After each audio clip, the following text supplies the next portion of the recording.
नवमीच्या स्वयंपाकाचा हा आहे आपला सेकंड पार्ट.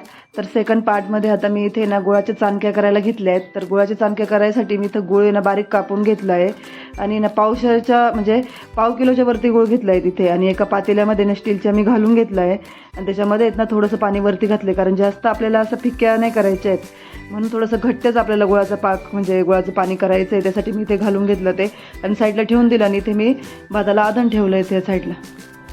आणि आधण ठेवल्यानंतर येणे तर मी चवीपुरतं मीठ घालून घेतलं आहे आणि त्याच्यामध्ये थोडंसं तेल घालून घेतलं, म्हणजे भात असा आपला मोकळा मोकळा होतो. आणि इथं काय केलं आहे मी फोडणी देण्यासाठीच ना आपल्या चाणक्यांना म्हणजे गोड चाणक्यांना, तर त्याच्यामध्ये ना मी थोडीशी सोप घेतली आहे आणि जिरे घेतले, ते असे बारीक दळून घेतले मिक्सरच्या भांड्यामध्ये. आणि ते दळून मी एका काचेच्या ग्लासमध्ये ते घालून ठेवले, कारण की आपल्याला अंदाज पण येतो आणि मिक्सरचं भांडं परत दुसऱ्या काही वस्तूंना लागत पण होतं, म्हणून मी हे रिकामं करून या काचेच्या ग्लासामध्ये घालून घेतलं. आणि ते चाळणीने काय केलं मी पीठ गाळून घेतलं आहे. पीठ कसं गाळूनच घ्यायचं, म्हणजे कसं होतं गठुळ्या वगैरे पडत नाही, काहीच नाही. आणि असं थोडंसं ठोकून आणि असं गाळून घ्यायचं, म्हणजे साईडला पण पीठ पडत नाही वगैरे काही नाही. आणि ह्या चाळणीने जर चाळलं तर एकच नंबर खूप छान होतं. छान सर्व मी असं पीठ चाळून घेतलं आणि एका पातेल्याने इथनं मोजून घेतलं मी, कारण मला खिशी घ्यायची होती याची. तर म्हणून मी काय केलं, हे पातेलं असं व्यवस्थित येणं जास्त असं दाबून नाही भरलं, असं चमच्यानेच भरून मोजून घेतलं. एक पातेलं दुसऱ्या छोट्या कढईमध्ये घालून घेतलं आणि याच्यामध्ये ना ते गुळाचं पाणी होतं ना जे केलेलं आपण, तर ते पाणी गार झालेलं होतं आता. तर ते गार झाल्यानंतर मी इथं गाळून घेतलं चाळणीने, कारण याच्यामध्ये कसं खडे वगैरे भरपूर काही असे ते गुळ बनवताना वगैरे घाण येते, पण माझ्या इथे काहीच नाही, मी चांगला गुळ वापरत असते, त्याच्यामुळे याच्यामध्ये काहीच नाही निघालं तरी पण मी रिक्स नाही घेत. तर मी हे गाळून घेत असते पाणी. तर थोडंसं पाणी मी काढून ठेवलं, ते कशासाठी काढलं नाही तुम्हाला मी पुढे सांगाल. तर इथं पॅनमध्ये मी तेल घालून घेतलं, साधारण अर्धा असं चम्मच, आपला मोठा अर्धा चम्मच.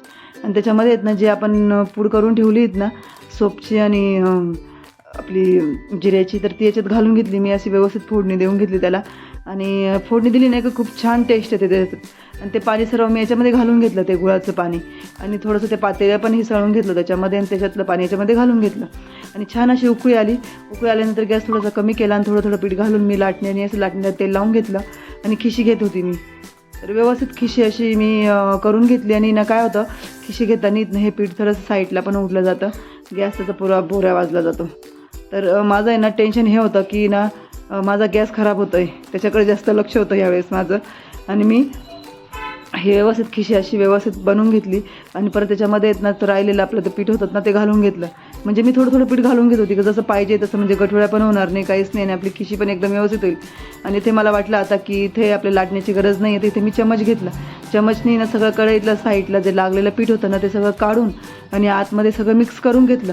व्यवस्थित असं मिक्स करून घेतलं ना की एकदम छान होतं आणि गठुळ्या वगैरे पण होत नाही त्याच्यामध्ये. तर मस्त मी असं एकदम असं एकजीव करून घेतलं छान त्याच्यामध्येच.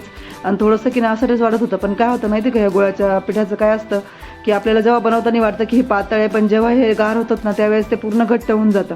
म्हणून मी लगेच ते ना त्याला साईडला ठेवलं, खिची घेऊन झाली होती आणि त्याच्यात ठेवून साईडला ठेवलं. आणि याच्यामध्ये ना मी एक म्हणजे दीड आपलं पातेलं होतं ना ते पीठ घेतलं आणि एक पातेलं मी ते पाणी घेतलं. असं एवढं त्याला लागलं होतं आणि पटकन मी उचलून ठेवलं आणि सगळ्यात आधी गॅस साफ करून घेतला, कारण की एकदम विचित्र दिसत होता आणि एकदम लक्ष लागत नव्हतं पण बाकीच्या स्वयंपाकामध्ये पण. आणि हा असा गॅस वगैरे खराब बघितला ना की मग स्वयंपाकाचा मोड पण जातो आणि मग खूप चिडचिड होते. त्याच्यामुळे मी काय केलं, हे सर्व आधी काढून घेतलं पूर्ण खिशी घेतल्यानंतर. तोपर्यंत ते पण गार होत होतं आपलं पीठ, तोपर्यंत मी हे सर्व हे साफ वगैरे करून घेतलं सर्व आणि परत व्यवस्थित सगळं आथरून घेतलं. आणि याच्या गार पाण्याचा हात लावून आणि हे मी व्यवस्थित मळून घेत होते. तरी पण गरम होतं खूपच, वाफा निघत होत्या, भरपूर गरम होतं, हाताला चटके बसत होते. मग मी काय केलं, तांब्या घेतला आणि पटपट त्या तांब्याने असं एकजीव करून घेतलं पीठ. कारण काय असतं, गरम गरम असतं ना तोपर्यंत हे पटकन एकजीव होतं आणि नंतर आहे ना मग खूप राट म्हणजे असं एकदम निब्बर होऊन जातं हे पीठ. त्याच्यासाठी ना आधीच पटपट याची ना हे गरम असताना त्याची काळजी घ्यायची आहे. आणि इथे ना एका साईडला पाणी ठेवलेलं होतं, ते पाणी ना इथं गरम करायला ठेवलेलं होतं. तर इथं पीठ आपलं मळून झालेलं होतं आपलं हे चाणक्यांचं, आणि त्याला तेल लावून ठेवून दिलं होतं आणि लाटायला घेतलं लगेच. म्हणजे भिजलं होतं ते, भिजल्यानंतर लाटायला घेतलं इथं. आणि मी ते लाटत होती आणि कापत पण होती आणि अशा पातळ करायचे हे मी छकुला सांगत पण होती. तर हे बघा अशा पातळ पाहिजेत. तर सगळं इथे आम्ही लाटून आणि कापून घेतलं व्यवस्थित. तर हे 2 ट्रे होते मोठे, तेवढे भरून आम्ही कापून आणि लाटून घेतले होते मी इथे सर्व. आणि लगेच तळायला घेतलं. तळायला इथं गॅसवरती आपली कढई ठेवली होती, आपली लोखंडी कढई नेहमी असते तळण्यासाठी. तर त्याच्यामध्ये या सर्व चाणक्या आपण आहे ना तळून घेतल्या. खूप छान झाल्या होत्या आणि वास पण एकदम मस्त येत होता त्याचा. वा, एकच मस्त. म्हणजे त्या कशा झाल्या होत्या, ते गुळाचे मालपोहे वगैरे खातो ना आपण, तर तशा झाल्या होत्या. एकदमच मस्त झाल्या होत्या. आणि त्याच्यामध्ये सोपची टेस्ट, वा, एकच नंबर. आणि ते कढई, आपल्या कढीसाठीच ना मी पातेलं ठेवलं होतं. तर पातेलं मी तर स्टीलचं ठेवलं होतं आणि व्यवस्थित तापवून घेत होतं मी पातेलं, कारण ते ना धुवून घेतलेलं होतं, तर ओलं होतं पातेलं. तर आधी त्याच्यातलं पाणी सर्व आम्ही असं कोरडं होऊन दिलं. नंतर त्याच्यात तेल घालून घेतलं. तेल घातल्यानंतर पण आहे ना व्यवस्थित तेल तापून दिलं छान, कारण की छान तेल तापलं तर चला आपली फोडणी पण व्यवस्थित बसणार आहे. मग इथं आहे ना मसाल्याचा डब्बा घेतला मी आणि त्याच्यामध्ये बाकीचे मसाले घालायला घेतले. आणि अजून जर माझा चॅनल सबस्क्राईब केलेला नसेल तर प्लीज इथं माझा चॅनल सबस्क्राईब करून घ्या. आणि इथे मी तेल तापल्यानंतर आहेत ना मोहरी घालून घेतली, नंतर जिरं घालून घेतलं. आणि जिरं घातल्यानंतर आहेत ना इथं मी कढीपत्ता पण घालून घेतला. म्हणजे कढीपत्ता दळून पण घेतलेला होता ना, त्यामुळे मी इथं जास्त नव्हता घातला. जिरे मोहरी ना आधी व्यवस्थित असं फ्राय करून घेतलं, नंतर कढीपत्ता घालून घेतला. आणि कढीपत्ता हे बघा थोडंसं घातलं आहे मी, कारण याच्यामध्ये मी जे आधीच मिरची वगैरे दळून ठेवली ना, ते दिसेल तुम्हाला पण, तर मी ते व्यवस्थित आहे ना त्याच्यामध्ये कढीपत्ता घालून घेतला होता. तर इथे मी काय केलं आहे, थोडंसं कशी ना मेथी घातली. तर मेथीने खूप छान टेस्ट ते घालून बघा तुम्ही पण. तर थोडीशी घातली मी मेथी, म्हणजे अर्धा चम्मच पण नाही घातली आहे, थोडीशी घातली. आणि इथं जो आपला ठेचा करून ठेवला होता ना मी हिरव्या मिरचीचा, म्हणजे त्या ठेच्यामध्ये काय घातलं होतं, आलं घातलं होतं, लसूण घातलं होतं, हिरवी मिरची घातली होती आणि कढीपत्ता घातला होता. हे सर्व मी दळून ठेवलेलं होतं. सर्व याला मी थोडं थोडं वापरत होती. तर इथं मी सर्व आपलं हळद वगैरे घालून घेतली कढीला, छान असं परतून घेतलं ते तेल वगैरे पण.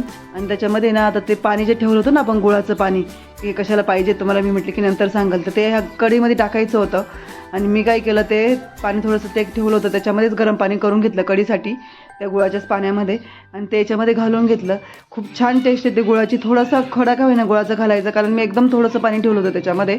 आणि इथे ही कढी करून घेतली आहे. हवी तेवढी कढी मी जशी पाहिजे, पातळ जशी घट्ट पाहिजे त्याप्रमाणे मी इथे कढी करून घेतली आहे. हे बघा खूपच छान झाली होती कढी, एकच नंबर. इथे कढीला पण आपल्याला उकळी आली होती, म्हणजे कड आला होता. आणि इथं मी भरपूर सारी कोथिंबीर कापून घेतली होती. आणि पावसाळ्याचे दिवस असल्यामुळे, तिला माती असल्यामुळे मी काय केलं, मोठ्या पातेल्यामध्ये ना ती धुवून घेतली, म्हणजे पाणी घालून घेतलं त्याच्यामध्ये. आणि याच्यामध्ये हवी तेवढी मी कढीमध्ये घालून घेतली. तर खूपच मस्त एकच नंबर कढी पण झालेली होती, एकदम छान झालेली होती. आणि इथे मी चवीपुरतं मीठ घातलं होतं. आणि मीठ घालून आहे ना आता आपल्याला इथे गॅस बंद करायचा होता, कारण लास्टला आपल्याला इथे मीठ घालायचं असतं. तर आता पार्ट 3 असणार आहे, त्याच्यानंतर तुम्ही पार्ट 3 नक्की बघा. तर इथे मी कढी साईडला उतरून ठेवली होती, हे बघा. आणि छान अशी कढी झाकून ठेवली.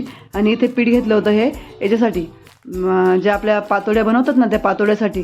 तर आता अजून हा व्हिडिओ टाकलेला नाही आहे मी, याच्यामध्ये घेतलेला नाही आहे, की ज्या आपण आळूचे पानं लावायला घेतले होते ना, त्यासाठी हे पीठ कालवलेलं होतं मी. तर हे पीठ थोडंसं जास्त झालं. आणि मला आळूच्या रशी पातोड्या पण आहे ना थोड्याशा करायच्या होत्या, पातोड ते लावायचे होते थोडेसे.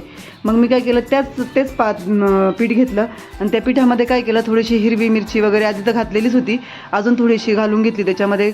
ते कोथिंबीर आपली मस्त धुतलेली त्याच्यामध्ये घालून घेतली. आणि छान असं ते मिक्स करून घेतलं, थोडंसं अजून पातळ करून घेतलं मी ते. आणि इथे आहेत ना वरती आपल्या कढईवरती पॅनवरती ना तेल टाकलं.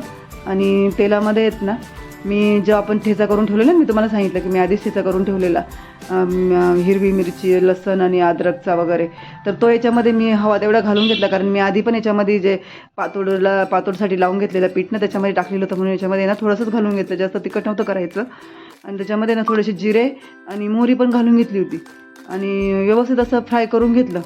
आणि कढीपत्ता मी कंपल्सरी घालतेच, कारण तो आरोग्यासाठी खूप चांगला असतो, म्हणून मी आधीच दळून ठेवलेला. आणि याच्यामध्ये पाणी घालून घेतलं, थोडंच पाणी घातलं होतं, कारण हे पीठ पण आपण पातळ ठेवलं होतं. आणि इथे मी खिशीने वेगळ्या पद्धतीने घेते आहे, कारण आपण काय करतो की मोस्टली सर्व लोक काय करतात की उकळी आली की कोरडं पीठ टाकतात. तर मी इथे कोरडं पीठ नाही घेत, मी पीठ कालूनच घेते, म्हणजे याच्या गठुळा वगैरे होत नाही. आणि ते ना पीठ द्यायला पाण्याला कसा कड आल्यानंतर उकळी आली चांगली, आणि उकळीमध्ये मी हे पाणी सगळं घालून घेतलं. आणि ते एक पण मिनटासाठी ना मी इथं आहे ना चम्मच असं खाली ठेवलेलं नाही, हलवतच राहिली एकदम, म्हणजे याचे गठुळा वगैरे होत नाही, काही नाही. आणि खूप छान असं पीठ शिजलं जातं, खूपच भारी होते. अशा पद्धतीने तुम्ही ना ही खिशी घेऊन बघा आणि अशा पातोड्या करून बघा, रशी पातोडी जे म्हणतो आपण त्या करून बघा, एकदम छान होतात. आणि गठुळा वगैरे अजिबात काही होत नाही. इथे मी मीठ नव्हतं घातलं, कारण की ज्या आपण आळूचे पानं लावले होते ना, अशा करून बघा, खूप छान होतात. आणि शिजलं पण खूप छान जातं. एकदम मस्त, हाताला पण अजिबात चिटकत नाही आणि एकदम स्मूथली आणि डोळ्याला बघायला आणि खायला पण एकच नंबर अप्रतिम होते. खूप छान लागते. बघा तुम्ही कधीतरी हे ट्राय करा आणि कमेंटमध्ये मला नक्की सांगा की तुम्ही पण जर ह्या पद्धतीने करत असाल तर मला नक्की सांगा की आम्ही पण ह्याच पद्धतीने करतो म्हणून.